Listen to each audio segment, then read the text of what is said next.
Hi hello నమస్తే అండి. అందరు ఎలా ఉన్నారు? సంతోషంగా ఉండాలని కోరుకుంటూ మంచి హెల్దీ రెసిపీతో మేము ముందుకు వచ్చాను.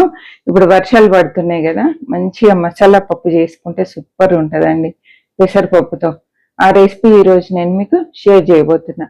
స్కిప్ చేయకుండా చివరి వరకు చూడండి. చూస్తున్న ప్రతి ఒక్కరు తప్పకుండా లైక్ చేయండి. ఈ వీడియో ఎలా అనిపించింది ఏంటి అనేది కూడా తప్పకుండా కామెంట్ చేయండి. పెసరపప్పే కాకపోతే అద్భుతంగా ఉంటుందండి. ఈ వర్షాకాలంలో ఇలాంటి మసాలా పప్పు చేసుకున్నామంటే చపాతీలోకి, రైస్లో అయితే నెయ్యి వేసుకొని తింటే ఇక అమోఘంగా ఉంటుంది. ఈ టైంలో మంచిగా సమ్మర్లో పెట్టుకున్న ఆవకాయ తీసుకొని పెసరపప్పుతో తింటే ఇంకా స్వర్గం ఎక్కడో కాదు ఇక్కడే అన్నట్టు ఉంటుందండి. చాలా బాగుంటుంది. ఆ రెసిపీ నేను ఈరోజు మీకు షేర్ చేయబోతున్నా. 1 కప్పు పెసరపప్పు తీసుకున్నా అండి. ఏ కప్తో అయితే మనము పెసరపప్పు తీసుకున్నామో అదే కప్తో టమాటాలు తీసుకున్నాను, కట్ చేసినాయి. అంటే ఇవి 3 టమాటాలు కట్ చేస్తే ఈ కప్పు నిండిందండి. ఇప్పుడు పప్పు కడిగి నానబెట్టేసుకుందాం. శుభ్రంగా 2-3 సార్లు ఈ పప్పు పైన ఉండే ఈ తెల్లదన్నం పోయేంత వరకు మంచిగా కడుక్కొని ఒక 5-10 నిమిషాలు నానబెట్టుకున్నాం అనుకోండి, పప్పుకు మంచి రుచి వచ్చేస్తుంది. డైజెషన్ ప్రాబ్లం కూడా ఉండదు. ఇండైజెషన్ లాగా అవ్వడము, తిన్న తర్వాత ఇక పుల్లటి బేవులు వస్తుంటాయి కదా, బేవరింపులు అలాంటివి రాకుండా మంచి డైజెషన్ అవుతుందండి. అందుకని కొంచెం సేపు నానబెట్టుకోవాలి ఎప్పుడు కానీ పప్పుని.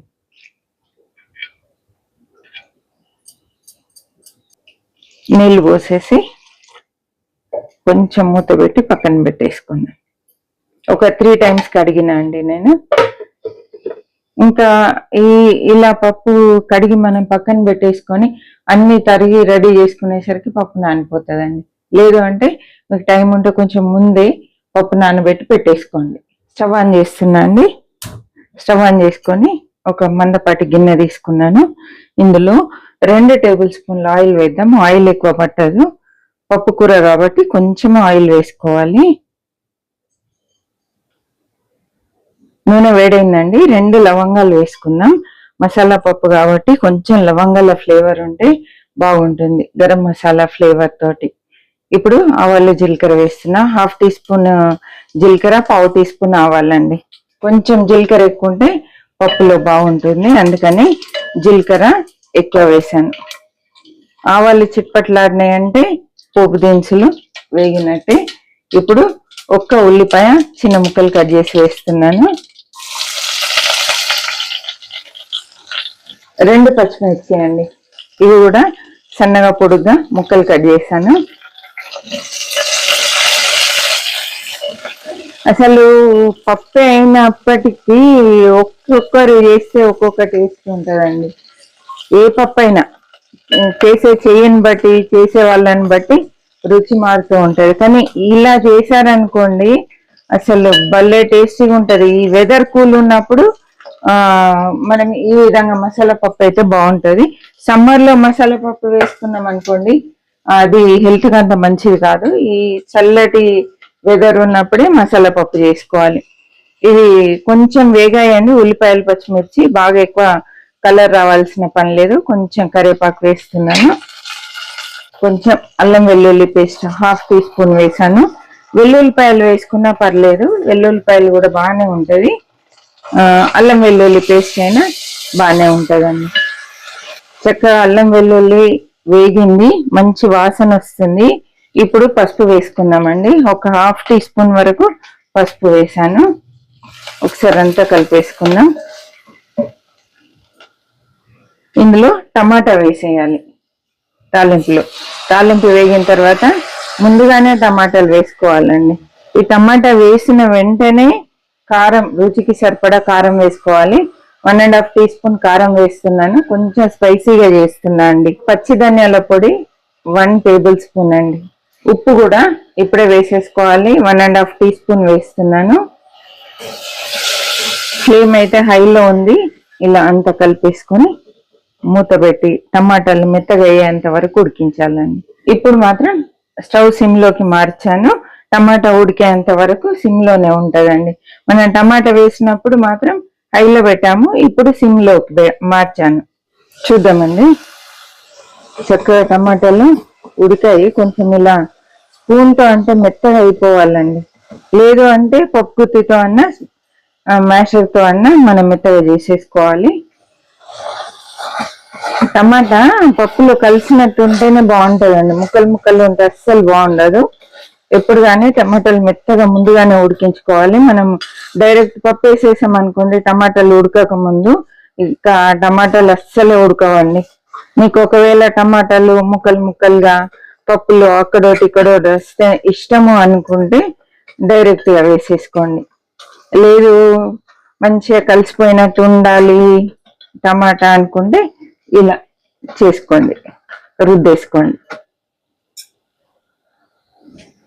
పప్పు చక్కగా నానిందండి. ఇప్పుడు నానిన తర్వాత కూడా ఈ తెల్ల తెల్లగా నీళ్లు ఉంటాయి కదా, ఈ నీరంతా తీసేయాలి. దీంతో ఎసిడిటీ అవుతుందండి, ఇండైజెషన్ ప్రాబ్లం. ఇదంతా తీసేసుకొని పప్పు శుభ్రంగా కడిగిన తర్వాతే మనం ఈ కర్రీలో వేసేసుకోవాలి, అంటే టమాటాలో వేసుకోవాలండి. పప్పు ఇందులో వేసేస్తున్నా అండి టమాటాలలో.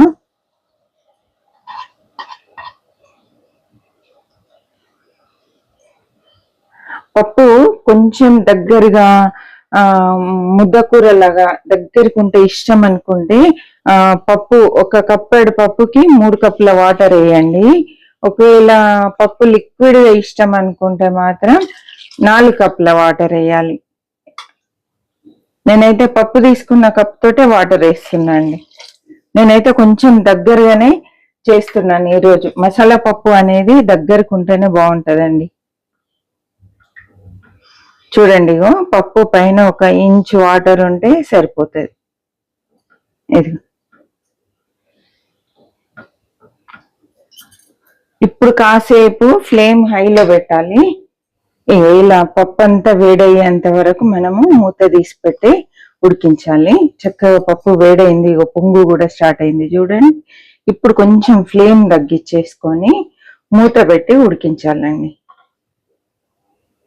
పప్పు ఈ పెసరపప్పు హైలో పెట్టి ఉడికించామనుకోండి, పప్పు త్వరగా ఉడకదు, చాలా టైం పడుతుంది. ఫ్లేమ్ కొంచెం తక్కువ పెట్టి ఉడికించామనుకోండి త్వరగా ఉడికిపోతుందండి. చూద్దామండి. పప్పు దగ్గరకు వచ్చేసింది. ఆల్మోస్ట్ ఒక 10 నిమిషాలు ఈ తక్కువ ఫ్లేమ్ లో ఉడికిందండి. పప్పు మీకు పప్పులు ఇలా పప్పులు ఇష్టం ఉంటే ఈ టైంలోనే స్టవ్ ఆఫ్ చేసుకోవాలి. లేదు అంటే ఇంకాసేపు ఉడికించాలి. కానీ ఇందులో ఇప్పుడు మసాలాలు యాడ్ చేసుకోవాలండి. గరం మసాలా, మీకు హోమ్ మేడ్ గరం మసాలా ఉంటే అది వేసుకోండి, లేదా నార్మల్ గరం మసాలా కానీ వేసుకోండి. ఒక 1/2 టీ స్పూన్, ఇది 1/2 టీ స్పూన్ అండి. ఇందులో సగం వేస్తున్నాను. ఈ గరం మసాలాది ఫ్లేవర్ రావాలి కానీ ఘాటు రావద్దండి, ఫ్లేవర్ తగలాలి దాన్ని. అందుకే కొంచెమే గరం మసాలా వేసిన. ఫ్రెష్ కొత్తిమీర కూడా గుప్పెడు వేసేసుకుందాం. అంతా కలిపేసుకొని ఈ మసాలా కొంచెం ఉడికే వరకు 1-2 నిమిషాలు మూత పెట్టేసుకుందామండి. ఇప్పుడైతే మూత పెట్టేస్తున్నా, 1-2 నిమిషాలు వదిలేద్దాం. చూద్దామండి. పర్ఫెక్ట్ గా రెడీ అయింది. చూసారా ఎంత బాగుందో అసలు. ఇది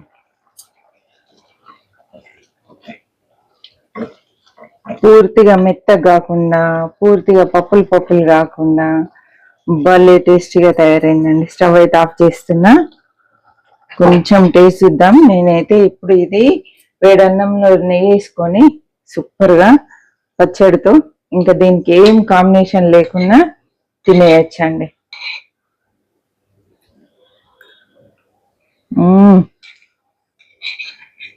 భలే టేస్టీగా ఉందండి. కొంచెం రవ్వంత ఉప్పు పడుతుంది, మిగతాదంతా పర్ఫెక్ట్ అండి. అంటే నార్మల్ ఉప్పు తినే వాళ్ళకి సరిపోతుంది. కొంచెం ఉప్పు నిండుగా తినే వాళ్ళకి కొంచెం ఉప్పు వేసుకోవాలండి. చూసారు కదా, ఈ రెసిపీ ఎలా అనిపించింది ఏంటి అనేది తప్పకుండా కామెంట్ చేయండి. కానీ ఇది పూరీలోకి, చపాతీలోకి, వేడన్నంలో దేంట్లో అయినా అద్భుతంగా ఉంటుందండి. ఒకసారి అయితే తప్పకుండా ట్రై చేయండి. నచ్చినట్లయితే లైక్ చేయండి, షేర్ చేయండి, సబ్స్క్రైబ్ చేయండి. లైక్ చేయడం మర్చిపోవద్దండి. చివరి వరకు చూసినందుకు థ్యాంక్ యూ సో మచ్.